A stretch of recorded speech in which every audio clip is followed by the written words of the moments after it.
Bienvenidos y bienvenidas al programa Sobre la Mesa, una producción del Canal 15 UCR y del Centro de Investigación en Estudios Políticos.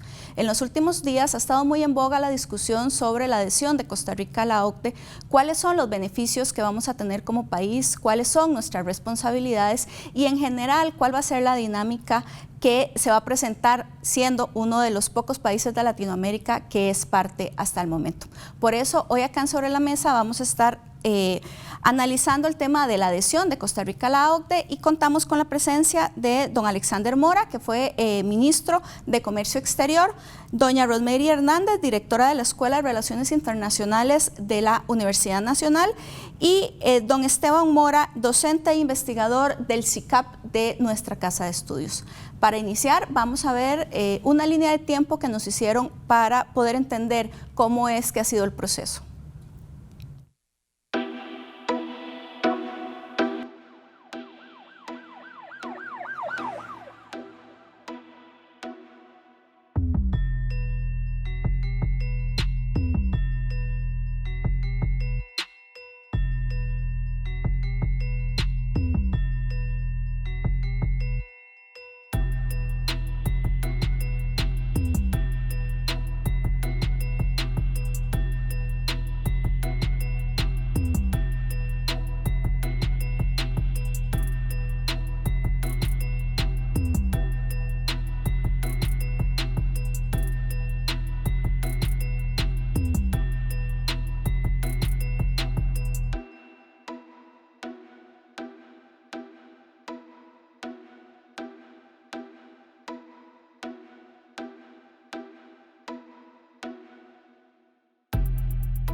Esteban, tal vez sería importante, precisamente por toda la discusión y que las personas en general no tienen tan claro qué es, digamos, la OCDE, si pudiéramos ampliar más allá de lo que se planteó en la cápsula, cómo surge, ¿verdad? Y a grandes rasgos, qué es lo que hace como organización.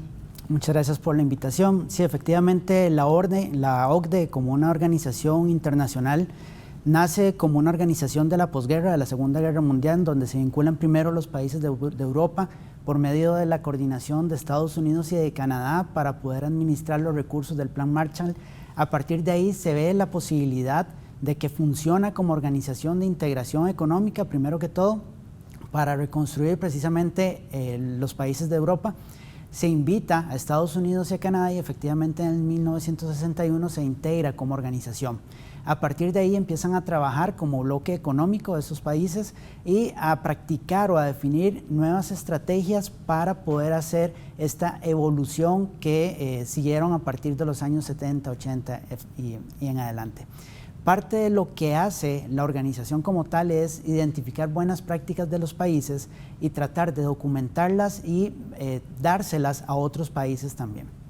Un elemento significativo de este proceso es precisamente que los países reconocen la oportunidad de integrarse no solo económicamente, sino mejorar las condiciones de vida o las condiciones sociales de los diferentes países que están integrando este bloque, pero adicionalmente ve la posibilidad también de hacer una transformación de otras economías, particularmente las emergentes, que podrían tener capacidad de ir incorporando este tipo de aspectos en su gobierno y en sus instituciones.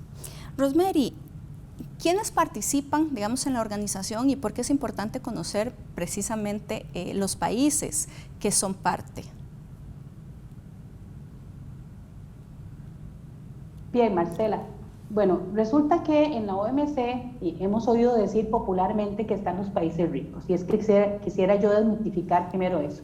No voy a decir que son países pobres los que inician con la OCDE y ya vimos el origen desde la OEC. Sin embargo, voy a decir que son países que le han apuntado a una disciplina en el marco del desarrollo. Es decir, son sumamente organizados. Nosotros tenemos ahí, por ejemplo, a Francia, Italia, Alemania, Estados Unidos. Podríamos mencionar, bueno, Japón, hablemos también del Asia, hablemos de América Latina, Chile, México, Costa Rica, por supuesto, Colombia. Entonces, son países que de alguna medida se han reconocido sus políticas públicas como políticas públicas que han logrado obtener éxito en determinados campos o en muchísimos campos. En el caso de Costa Rica se nos ha reconocido el éxito que hemos tenido, por ejemplo, en temas de políticas de salud y en temas de políticas de pensiones.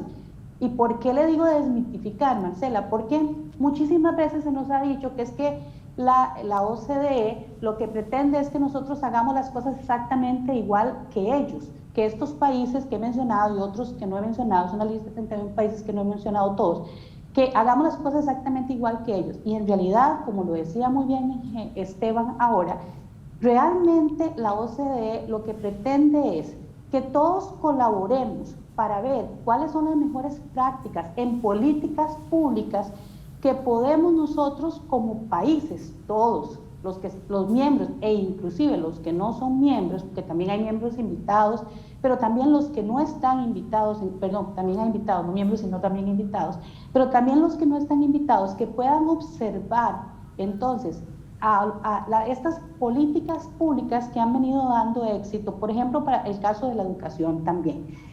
Y podemos hablar de una gran cantidad de políticas públicas. Aquí lo importante es que son políticas públicas que garantizan eficiencia. Eso es lo más importante, que garantizan cierto grado de éxito, mayor que el que han tenido otras políticas públicas. Entonces se convierte en un foro en donde se discuten las políticas públicas, en donde se analizan las políticas públicas. A mí me encanta pensar en la OCDE como un foro en donde el ejercicio de la prospectiva es una constante, de la perspectiva de qué es lo que estamos viendo que va a pasar en el acontecer internacional, qué va a pasar en el entorno económico, en el entorno social, en el entorno político, porque también hay que desmitificar que no les interesa lo social. Yo he oído mucha gente aquí en Costa Rica diciendo que es que están enfocados solo en el libre mercado y que el tema social no está presente. Claro que el tema social está presente. Están muy preocupados, por ejemplo, por el tema de género, que es un tema que cruza por lo social, que cruza por la equidad. Por ejemplo, en el tema medioambiental también están sumamente preocupados. Entonces, creo que aquí lo más importante es decir quiénes participan, pero también por qué participan, porque es un foro tan importante y porque es un foro que en mi criterio lo llamo un foro que hace constantemente ejercicios de prospectiva. Alex, y precisamente a partir del 25 de mayo es que apenas nos hemos incorporado, ¿verdad? Somos la cuarta nación latinoamericana y la 38 a nivel mundial de habernos ingresado, digamos, a la OCDE. ¿Cuáles son los requisitos para ingresar? Porque es importante que las personas entiendan que tampoco es como que yo solamente como país digo que quiero estar, sino que tengo que tener y cumplir con una serie de requisitos. Sí, Marcela. A ver, en realidad el ingreso a la OCDE es un proceso por invitación. Uno puede querer, pero en tanto los países miembros no concerten, todos ellos, porque tiene un mecanismo de consensos, en tanto todos no estén de acuerdo en invitar a un país, ese país no puede ingresar. Los procesos de ingreso han cambiado a lo largo del tiempo, ¿verdad? ¿verdad? Anteriormente eran procesos muy simples, donde se invitaba al país, el país decía que sí, ¿verdad? Y simplemente el país ingresaba y ya iniciaba los procesos. A partir de este siglo, del siglo XXI, la OCDE comenzó a establecer una serie de requisitos mucho más rigurosos para ingresar. Probablemente el último país que ingresó por criterios meramente políticos fue México, ¿verdad? México pues hizo un proceso de ingreso muy simple, muy abreviado, y se construyó una agenda a lo largo del tiempo para que en los siguientes años pues México hiciera una serie de reformas y estableciera, digamos, una serie de convergencias mínimas con una serie de instrumentos, de estándares, de normas, ¿verdad? Y de propósitos que tiene la organización. Después de México, los países que entraron después de México, Israel, Turquía, Chile, más los últimos, ¿verdad? Lituania, Costa Rica, Colombia, hemos tenido un proceso un poquito diferente, porque es un proceso que se divide en varias etapas. Primero, ¿verdad? Los países tienen que adoptar una serie de estándares mínimos, tienen que comprometerse y poder implementar una serie de instrumentos legales, instrumentos de hecho que son prácticamente obligatorios, ¿verdad? En una serie de materias, ¿verdad? Que son todos tendiendo a buenas prácticas y al uso, por ejemplo, al establecimiento del mercado como herramienta central para asignar recursos, ¿verdad? La transparencia, la lucha anticorrupción, una serie de compromisos en materia de fiscalidad, por ejemplo, ¿verdad? Estándares ambientales, laborales, en fin, hay una gran cantidad de cosas, ¿verdad? Que los países tienen que adoptar y que esa es como, digamos, una plataforma mínima. Luego de ahí en adelante se construyen ya una serie de normas, algunas de ellas son, digamos, más de uso de conveniencia, no son de uso obligatorio o de respeto, ¿verdad? Obligatorio, ¿verdad? Sino que son más bien de conveniencia, que están un poco en la lógica de cómo los países quieren abordar, un poco principios y normas que los países utilizan para analizar sus problemas y para llevar adelante la intervención en esos problemas. En el caso de Costa Rica, pues ese conjunto de normas fueron divididas, ¿verdad? en varios grupos, ¿verdad? Por un lado, todo lo que tenía que ver con justamente esos principios, digamos, lo vinculante, para ponerlo así, ¿verdad?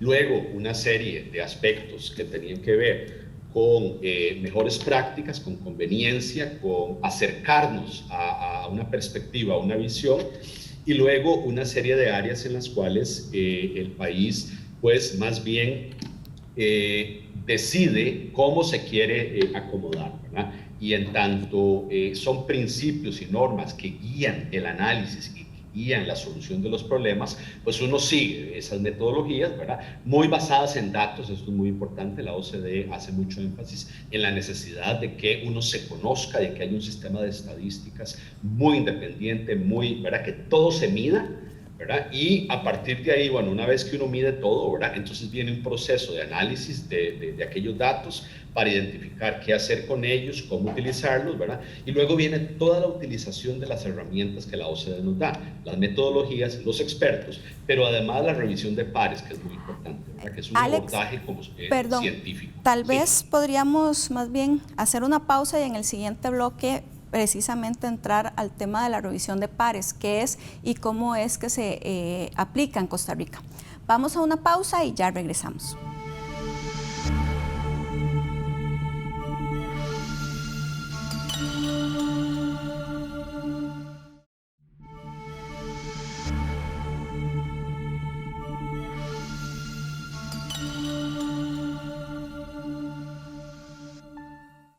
El 25 de mayo se entregó oficialmente el instrumento de adhesión a la Organización para la Cooperación y el Desarrollo. Este proceso tardó 5 años en completarse luego de que el país tuviera que implementar una serie de cambios en políticas públicas y nuevas leyes. Costa Rica es la cuarta nación latinoamericana y la 38 a nivel mundial en unirse a la OCDE. El Ministerio de Comercio Exterior pagará anualmente 2.165 millones durante los primeros 4 años de su vinculación al organismo. Esta adhesión conlleva una serie de obligaciones, entre las cuales está participar en más de 300 comités, foros y grupos de trabajo, desarrollar un plan de trabajo para implementar recomendaciones y continuar bajo evaluaciones periódicas. Además, el país debe continuar reformando sus leyes y política pública. Se deben presentar informes de progreso y reportes de evaluación periódicos, así como compartir sus experiencias exitosas mediante el intercambio de buenas prácticas. Costa Rica tendrá también que consolidar un sistema de estadísticas e indicadores confiables para la toma de decisiones. Con esto se podrán realizar comparaciones entre los países miembros y evaluar los resultados. Entre las oportunidades que esta adhesión trae a Costa Rica destacan una mejora en la calidad de la gestión pública, mayor efectividad y eficiencia en el gasto e inversión pública, fortalecimiento de la cooperación internacional y aumento de la influencia en la agenda internacional de cooperación.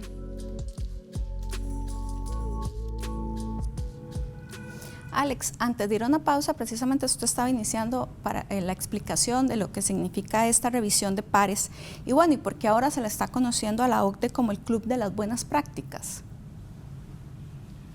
A ver, en ciencia y en el rigor de la academia, cuando se está desarrollando análisis y se está creando conocimiento y propuestas, uno de los mecanismos más eficaces para guiar esa gestión es lo que se conoce como revisión de pares. Esto básicamente lo que hace es que uno como investigador, como proponente, como experto en un tema, abre su investigación, abre el contenido y los resultados y los datos y los análisis que tiene a otros expertos que tienen tanta o más, en muchos casos, experiencia y conocimiento de esas materias como la tiene uno. Y entonces esos expertos, pues a partir de su experiencia, valga la redundancia, hacen una valoración de la conducción, la metodología, la consistencia, la rigurosidad, ¿verdad? Y en muchos de esos procesos, pues ellos revisan y confirman que esto, que efectivamente lo que uno ha hecho es, digamos, lo mejor que se puede hacer para analizar ese problema. Voy a usar un ejemplo muy simple, lo que ha venido pasando con las vacunas del COVID-19, ¿verdad? O sea, estas vacunas no pasaron las diferentes etapas hasta que no hubo pares revisores, ¿verdad? Científicos de diferentes áreas que fuera de las farmacéuticas que las desarrollaron, ¿verdad? Analizaron todos los datos y vieron el comportamiento y la formulación, etc.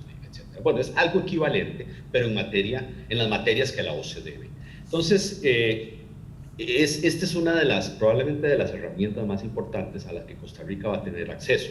Cuando se dice que vamos a pagar 2.165 millones en los próximos 4 años, pues aquí lo que estamos diciendo es que hay un aporte que Costa Rica hace para que la organización funcione bien, pero de ese aporte, ¿verdad?, se le devuelve al país un montón de servicios, ¿verdad? Se financian muchos de estas revisiones de pares, etcétera, ¿verdad? Y como bien se mencionó en la cápsula, hay 300 comités, hay 300 grupos de trabajo de 300 materias distintas que tienen que ver con el funcionamiento de la sociedad, la economía, el ambiente, etcétera, ¿verdad?, en los cuales Costa Rica puede participar, ¿verdad? Tiene el derecho ahora propio de participar y el país pues va a decidir a cuáles participar, y las diferentes instituciones, cada uno de los ministerios, cada una de las entidades públicas, ¿verdad?, van a decidir en qué foros participar. Igual, muy importante, igual la academia, los sindicatos, los empresarios, la sociedad civil, porque muchos de estos foros son foros de ciudadanos, de empresas, de académicos, ¿verdad? Y por lo tanto, pues la OCDE tiene una gran cantidad de mecanismos, ¿verdad?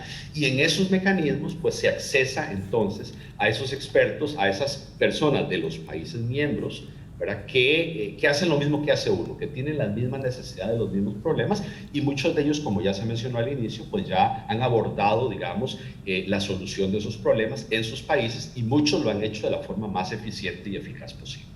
Esteban, ya que Alex colocó un poco el tema de los beneficios y las obligaciones, ¿cuáles son precisamente las obligaciones que como país estamos asumiendo y qué beneficios podemos obtener de ser parte de esta organización? Sí, como bien lo menciona don Alex, efectivamente la participación dentro de los diferentes foros es muy importante, debe ser una participación activa.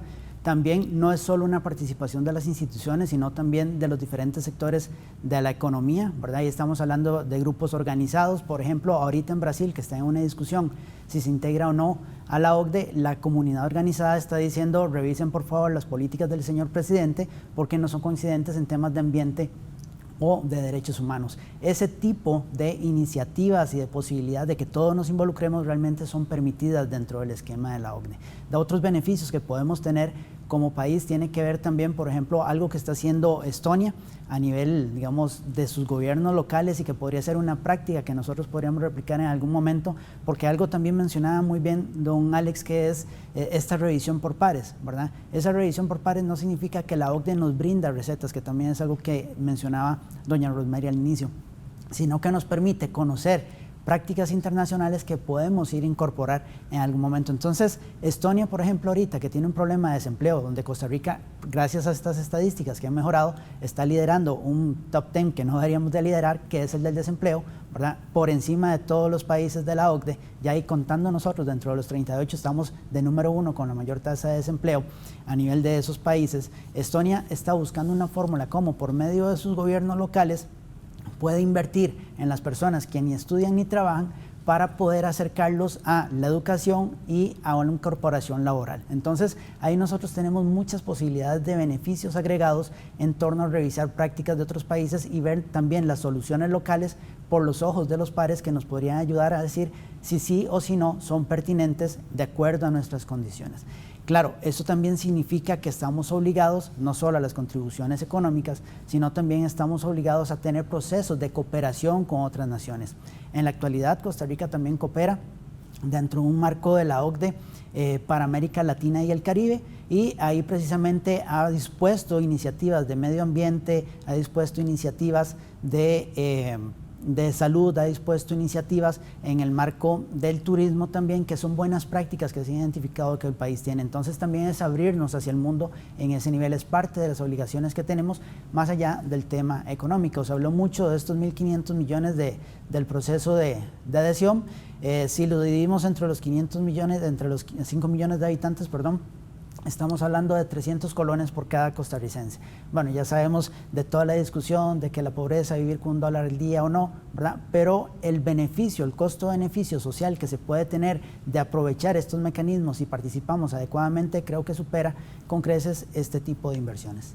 Claro, y Rosemary, ya que Esteban coloca el tema del financiamiento, bueno, y el pago de la membresía, porque eso ha sido un tema ahora y suena en realidad el número bastante abultado, ¿verdad? ¿Cómo realmente, digamos, se financia en términos generales la organización y qué impacto podría tener sobre Costa Rica, ¿verdad?, el pago de esta membresía?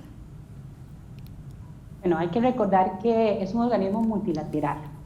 Parte de los principios de los que parten los organismos multilaterales es la cooperación, y en la cooperación coopera el que más puede, más coopera el que más puede, digámoslo de alguna forma. Entonces tenemos los países que tienen unos PIB, por supuesto, mucho más elevados que nosotros, Estados Unidos, Alemania, por poner algunos ejemplos, Japón, que tienen una cooperación muchísimo, que tienen, una contribución al presupuesto muchísimo más alta que la que tiene Costa Rica. Ahora, me van a decir, sí, pero claro, Costa Rica también es más pequeño. Sí, Costa Rica, igual en otros organismos internacionales, también tiene una cuota menor.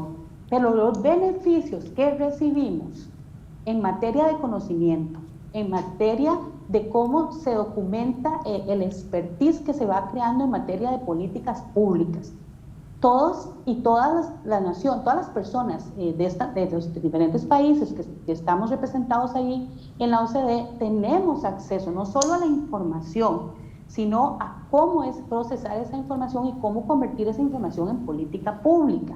Entonces, los réditos que tenemos son bastante altos.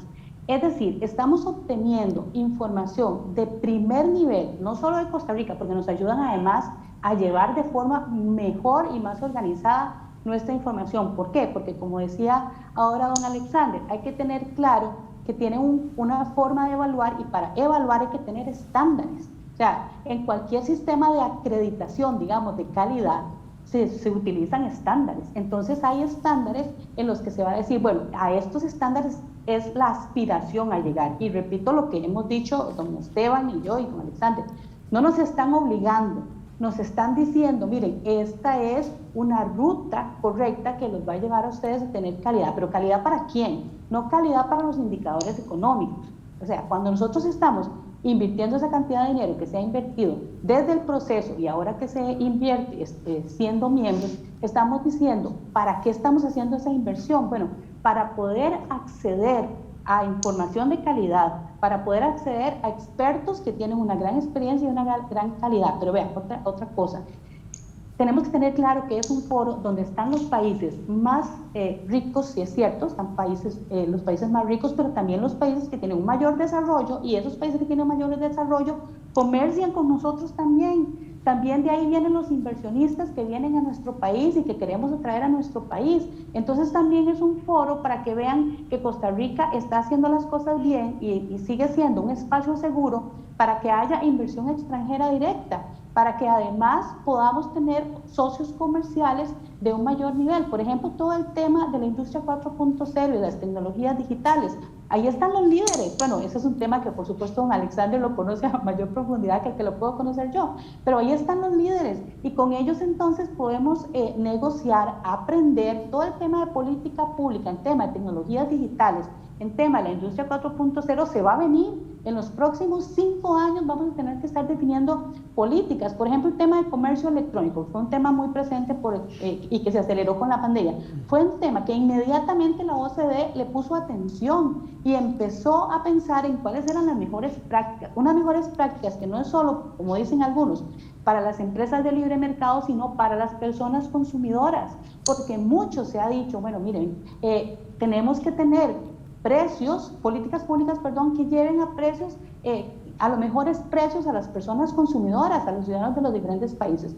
Entonces, preocuparnos por lo que vamos a gastar está bien, no está mal, pero preocupémonos por tener el mejor beneficio de donde vamos a estar, porque vamos a estar con expertos, con gente que porque se diga lo que se diga, y si vemos solo los indicadores, aunque no me gusta solo ver los indicadores, se han hecho las cosas bien. Y si no nos queremos comparar con Alemania, porque es muy grande y porque la población y etcétera que tienen es muy diferente a la de nosotros, pensemos en países más pequeños que están ahí. Ahí está Dinamarca, ahí están los países nórdicos, que de alguna medida tienen mayores similitudes en cuanto a tamaño de población y otras características con las que nos podríamos comparar. Estamos acá en Sobre la Mesa analizando la adhesión de Costa Rica a la OCDE. Vamos a ir a una pausa y ya regresamos.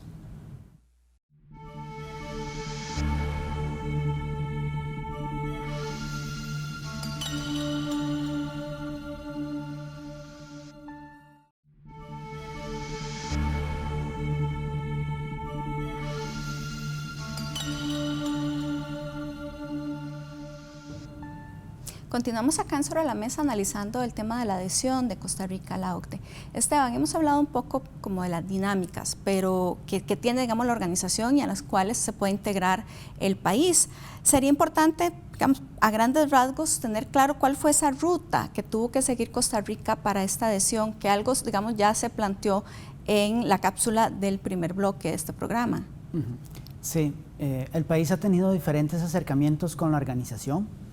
Precisamente doña Rosemary mencionaba de que no necesariamente hay que ser miembro en una adhesión formal, sino puede ser un observador. Costa Rica ha iniciado de esa forma, inició en el periodo 2009 con algunos mecanismos de observación y participación en algunos comités. Posteriormente se formalizó una ruta de adhesión a la organización en el gobierno de Laura Chinchilla, y a partir de ahí empezó todo un trabajo técnico, institucional y de acompañamiento de la misma organización para el país a través del estudio en 22 comités y más de 200 instrumentos que se aplicaron en el contexto de esas diferentes temáticas de salud, de empleo, estadísticas y demás, para ver cómo estaba el país. El país se sometió a un examen, inclusive dentro de ese examen muchos han escuchado de las pruebas PISA, que son precisamente para los estudiantes en dominios de matemática y ciencias, se vienen haciendo en el marco de la OCDE desde hace muchos años, y Costa Rica tomó la decisión de participar en eso porque el tema de educación es relevante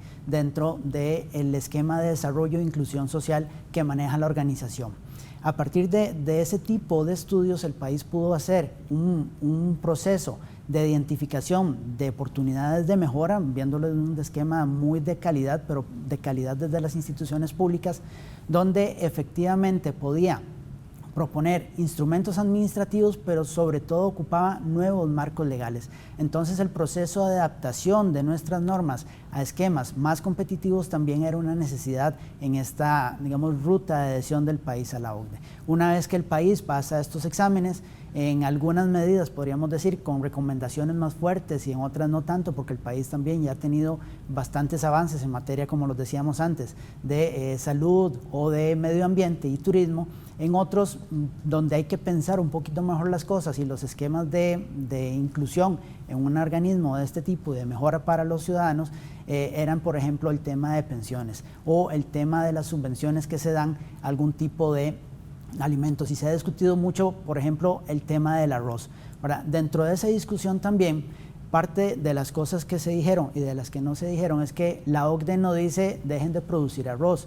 La OCDE lo que dice es ustedes deberían de ver la posibilidad de utilizar alimentos o producción alternativa en donde sean más eficientes y donde ese producto también pueda tener una mejor resistencia al cambio climático. Entonces la visión es integral y dentro de esa ruta de adhesión uno puede empezar a ver cómo se van vinculando las diferentes temáticas en comercio exterior, en salud, en agronomía y demás, para poder llegar a una ruta más apropiada de desarrollo para el país.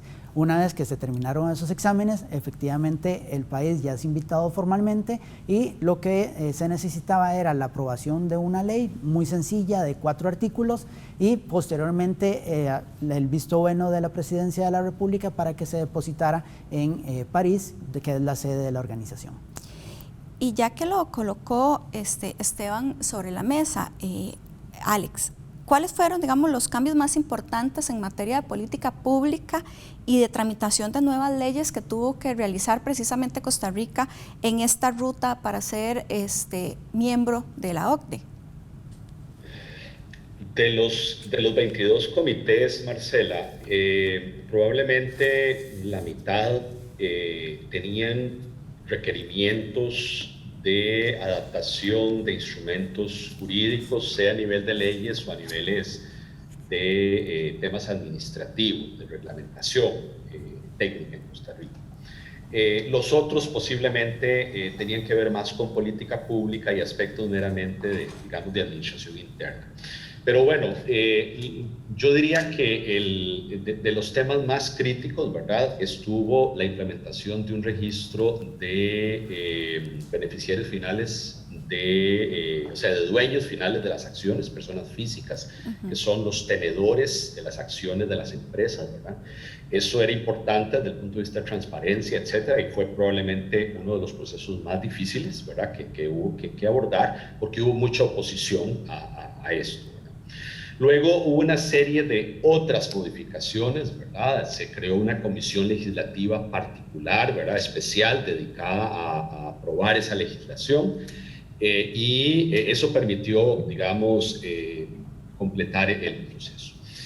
¿En qué áreas? Yo diría que hay varias áreas en las cuales esas reformas que se hicieron incluso todavía no están completas, y tal vez quisiera aprovechar esta pregunta, Marcela, para enfatizar en estas áreas, que es lo que se conoce como la agenda post-adhesión. ¿Qué cosas en este momento todavía no están completas? Me parece que es importante llamar la atención sobre esto, ¿verdad?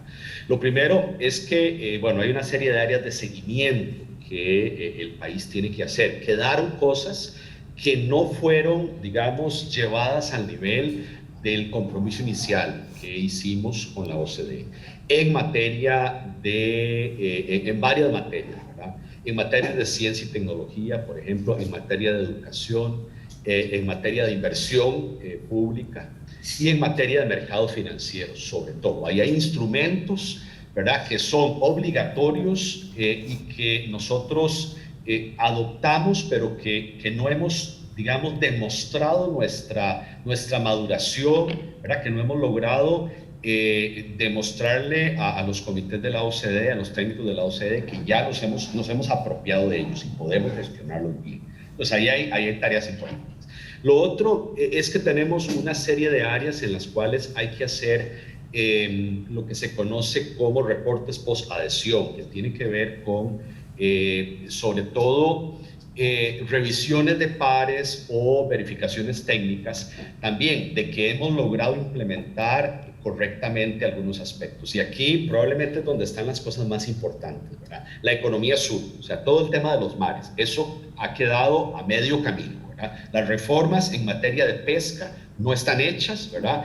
Y hay un compromiso del país de mejorar en un área que es fundamental, ¿verdad?, para el desarrollo del país, porque recordemos que ya Costa Rica agotó su frontera agrícola en tierra, pero su frontera agrícola en mares es absolutamente inexplorada, ¿verdad? Menos del 1% del PIB de Costa Rica viene de los mares, cuando los países, digamos, que tienen condiciones oceánicas como los nuestros en la OCDE, tienen 15-20% de su PIB en los mares, ¿verdad? Y ahí tenemos una enorme oportunidad de crecimiento, sobre todo ahora con la recuperación post-pandemia. El tema de la competencia, don Esteban mencionó hace un momento el tema del arroz. Bueno, el arroz no es un tema aislado, o sea, nosotros tenemos la mitad o más de los sectores de la economía en Costa Rica operan con leyes que les permiten evadir, impedir, no utilizar, no responder a condiciones de competencia de mercado, ¿verdad? Y ahí hay una serie de compromisos importantes de gran conveniencia para el país. El tema de ambiente, de manejo de químicos, ¿verdad? Y luego los temas que tienen que ver con política pública y manejo de las empresas del Estado, ¿verdad? Donde hemos hecho reformas parciales, hemos avanzado a niveles todavía muy cortos, y son cosas en las cuales la eficiencia y la productividad, ¿verdad?, y la competitividad de nuestra economía podría mejorar muchísimo si las abordamos. Creo que esos son, digamos, las áreas de esa agenda bilateral, pero ahora nosotros tenemos que tener claridad de una cosa.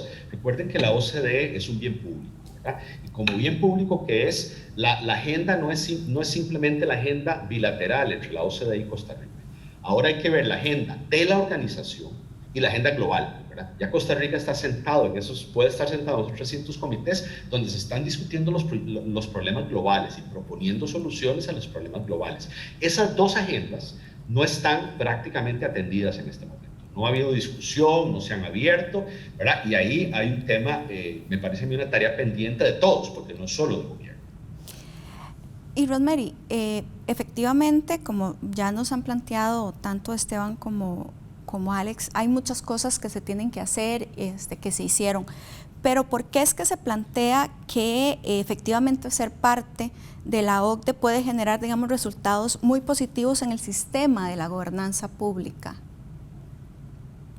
Bueno, porque precisamente cuando en materia de política pública se tienen unos estándares que no son solo los estándares nacionales, que no voy a decir que los estándares nacionales sean buenos o malos, es que voy a decir que cuando estos estándares son probados por naciones que han demostrado tener éxito en políticas públicas, entonces por supuesto que ahí nosotros tenemos un gran beneficio.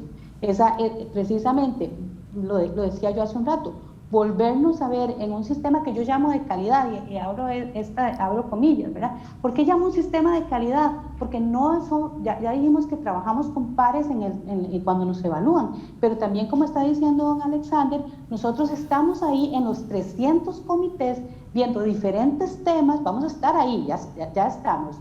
Yo creo que en este momento tenemos que ponernos de acuerdo como país y todos los sectores, no solo el sector público, sino el sector público y privado, cuál es también nuestra agenda en el marco de todos esos 300 comités, qué es lo que vamos a ir a aprender, con quiénes podemos también ir a trabajar, porque hay muchos países ahí con los que se puede trabajar. Es un organismo multilateral, los organismos multilaterales funcionan de manera que están en las plenarias, pero también están los comités, pero también abre espacios para que los países de forma bilateral, trilateral, etcétera, puedan ponerse de acuerdo en cooperación en técnica, por ejemplo, en diferentes áreas. El tema de la cooperación técnica en Costa Rica, yo creo que no ha sido suficientemente explotado. Porque como nosotros veníamos de un sistema de cooperación, de un país que recibía cooperación por su condición de desarrollo económico, pero ahora pasamos a ser un país de renta media, y entonces a veces la gente se preocupa y dice, bueno, es que ahora como somos un país de renta media, nosotros no vamos a poder en este momento entonces acceder a otros fondos de cooperación. Vean, vamos a poder acceder a cooperación técnica de primer nivel, cooperación técnica donde nos vamos a orientar mutuamente en lo que hemos hecho bien y en lo que tenemos que mejorar. Entonces, por ejemplo, el ejemplo de pensiones. Sí es cierto que nos hicieron algunas observaciones en materia de pensiones, es cierto, pero también nos dijeron lo que hemos hecho bien. Entonces, en materia de salud también, es cierto que nos hicieron observaciones, pero también nos han dicho que hemos hecho bien. Entonces, nosotros podemos ofrecer en materia de cooperación aquellas prácticas que hemos hecho bien y podemos recibir en materia de cooperación también consejo de cómo hacer las cosas mejor, guías de cómo hacer las cosas mejor, porque que las hayamos hecho bien no quiere decir que las tengamos que mejorar. Y voy a repetir lo que dije en un principio, ejercicio de prospectiva. Pongámonos de acuerdo como país, porque tenemos que estar viendo hacia el futuro. Este es un escenario global que permite ver hacia dónde va el mundo. Y no quiere decir que lo que hoy, en el 2021, es exactamente bueno, va a ser exactamente igual de bueno en el 2025. Pero ahí vamos a llevar la pista día a día, podemos llevar la pista día a día. Rosemary, tal vez más grande que... continuamos en el siguiente bloque porque tenemos que hacer una pausa y me interesa precisamente que hablemos del tema de cooperación. Vamos a hacer una pausa y ya regresamos.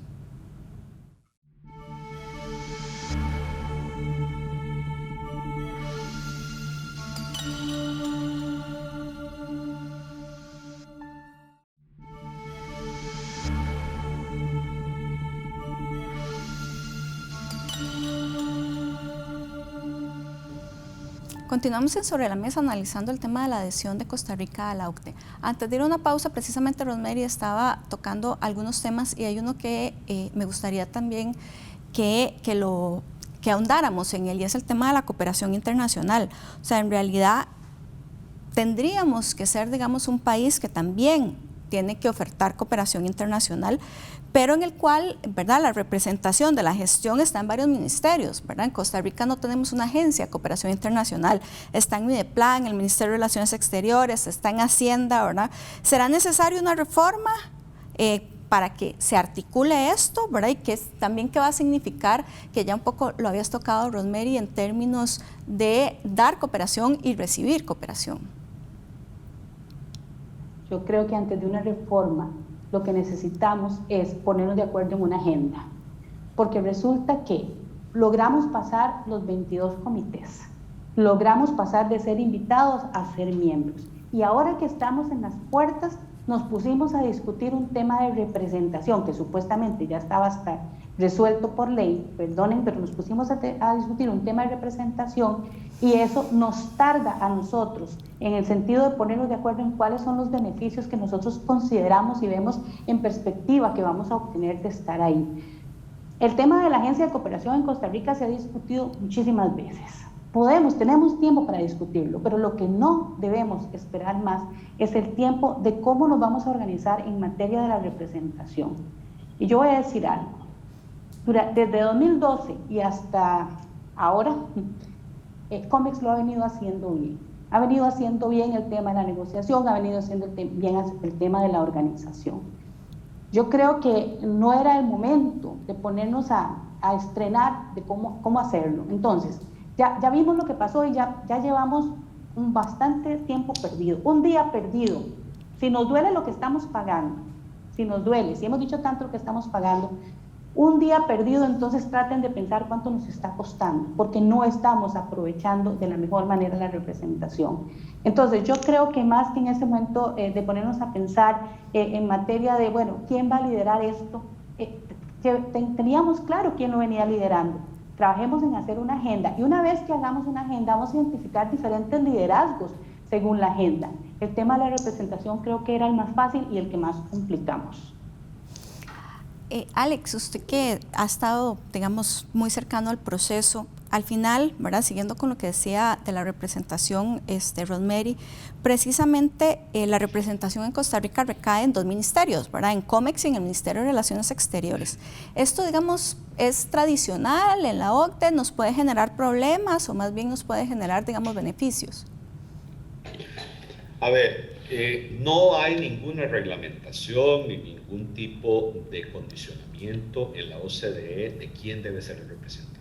Puede ser el Ministerio de la Presidencia, puede ser el Ministerio de Comercio, puede ser el Ministerio de Hacienda, puede ser ¿verdad? Hay la Cancillería, ¿verdad? O sea, hay una gran variedad. Los 38 países tienen arreglos diferentes. Así que esa no es la discusión. Yo creo que la discusión va en la línea de lo que menciona claramente Rosemary, ¿verdad? Tenemos que tener una estrategia. Si la OCDE es un bien público, necesitamos tener una propuesta de cómo utilizar de la forma más intensa posible. Ni COMEX, ni Cancillería, ni nadie puede pretender participar en estos 300 comités. No hay capacidad. O sea, tiene que ser el Estado como un todo. Y hay trabajo para todos, ¿verdad? Ahora, la ley lo que establece es muy simple. Bueno, hay un comité interinstitucional que coordina el proceso, que lo preside COMEX y que además COMEX ejerce una función de secretaría técnica. Ya está resuelto, como dice Rosemary. Ahora sí, vamos a usar el instrumento, ¿verdad? Y vamos a ponernos de acuerdo todos cómo vamos a participar, en cuáles de esos comités vamos a participar, con qué propuesta, cuál va a ser la priorización de temas, ¿verdad? Costa Rica no puede participar en todo, estamos clarísimos, entonces, ¿verdad? Y luego viene el otro tema, que eso es, digamos, desde el punto de vista más administrativo, desde el punto de vista del desarrollo, ¿verdad? Esa agenda tiene que responder a una propuesta de desarrollo. Y viene algo importante que Esteban mencionó, con lo cual tal vez terminaría mi participación en este bloque, y es, la OCDE plantea, o sea, Costa Rica tiene una enorme oportunidad de convertirse en un miembro muy activo en la región en la cual nosotros necesitamos ser activos, que es nuestra región, Centroamérica, Caribe, Latinoamérica, ¿verdad? Los problemas de esta región son demasiado complicados, demasiado grandes, ¿verdad? Y son demasiado urgentes para nosotros como país en convertirnos en un elemento positivo de solución. Y traer a la OCDE, convertirnos un poco en un puente, ¿verdad? En una herramienta también de cooperación de los países OCDE con esta región, para que a través de Costa Rica se construyan proyectos de cooperación, ¿verdad? Se construyan proyectos en los cuales atendamos los problemas de esta región, es fundamental. Eso es una aspiración, digamos, que la OCDE tiene, y es una de las razones por las cuales la OCDE invitó a Costa Rica, ¿verdad? Para tener a un país del perfil de Costa Rica que se convirtiera en un inductor, en un influencer, digamos, de sus propuestas en esta región. Y ahí tenemos nosotros un rol muy activo que jugar, donde la OCDE además nos va a apoyar y los países nos van a apoyar de manera muy intensa. Esteban, tanto Rosemary como Alex han coincidido en el tema de la necesidad de una agenda. ¿Cómo hemos avanzado en esa agenda? ¿Se ha avanzado algo o todavía estamos en pañales, ya que apenas, digamos, en mayo somos país miembro? Podríamos decir que tenemos una ventaja de que ya existen los resultados de los diferentes exámenes a los cuales se sometió el país. Entonces, de cada uno de los informes, de cada uno de esos comités técnicos, tenemos una serie de recomendaciones que podemos y deberíamos de estar convirtiendo ya en una agenda. Efectivamente, este proceso lo ha estado liderando el Ministerio de Comercio Exterior, ¿verdad? Tiene claridad en muchas de las cosas que hay que hacer, pero muchos también son resorte de otro conjunto de instituciones. A partir de ese resorte, de ese conjunto de instituciones, la discusión debe ser muy transparente para proponer precisamente esos temas de agenda que mencionaba también don Alex, de la parte de químicos, de medio ambiente, de salud, de educación y demás, para clarificarlo no solo a lo interno de las instituciones, sino también que se convierta en esa discusión de país de cuál es la visión que tenemos de la Costa Rica en el futuro. Porque algo que he tenido la oportunidad de identificar en el momento de trabajar con funcionarios de la OCDE es que ellos tienen la visión de que no apoyan gobiernos, sino que apoyan países. Y ese hecho es bastante significativo para poder formar una agenda de desarrollo del país con productividad, competitividad, inclusión social y por supuesto un desarrollo económico importante. Y esa visión y esas recomendaciones deberíamos de estarlas plasmando en ese ejercicio prospectivo, coincido con doña Rosemary y don Alexander, de una agenda que nos permita dar un salto a liderar estos procesos dentro de la región. En este momento Argentina, Brasil, Perú están haciendo este proceso también de relaciones con la OCDE, de quererse adherir y demás. Bueno, Costa Rica ahí podría tener también un rol significativo de poder liderar esos procesos, poder ser parte de esas evaluaciones de pares y por supuesto de tener esquemas de cooperación técnica de lo que sabemos hacer bien con países de la región para que la región como un todo también pueda tener una mejor condición de vida. Bueno, muchísimas gracias Esteban, Alexander y Rosemary por estar acá en Sobre la Mesa. Efectivamente, lo que queda claro es que tenemos muchos beneficios de ser parte, digamos, de esta organización y que tenemos que seguir trabajando no solo para una agenda, sino para que esa agenda traiga más beneficios al país como tal. Así que bueno, muchísimas gracias a los tres y en sus casas muchísimas gracias. Les esperamos la próxima semana.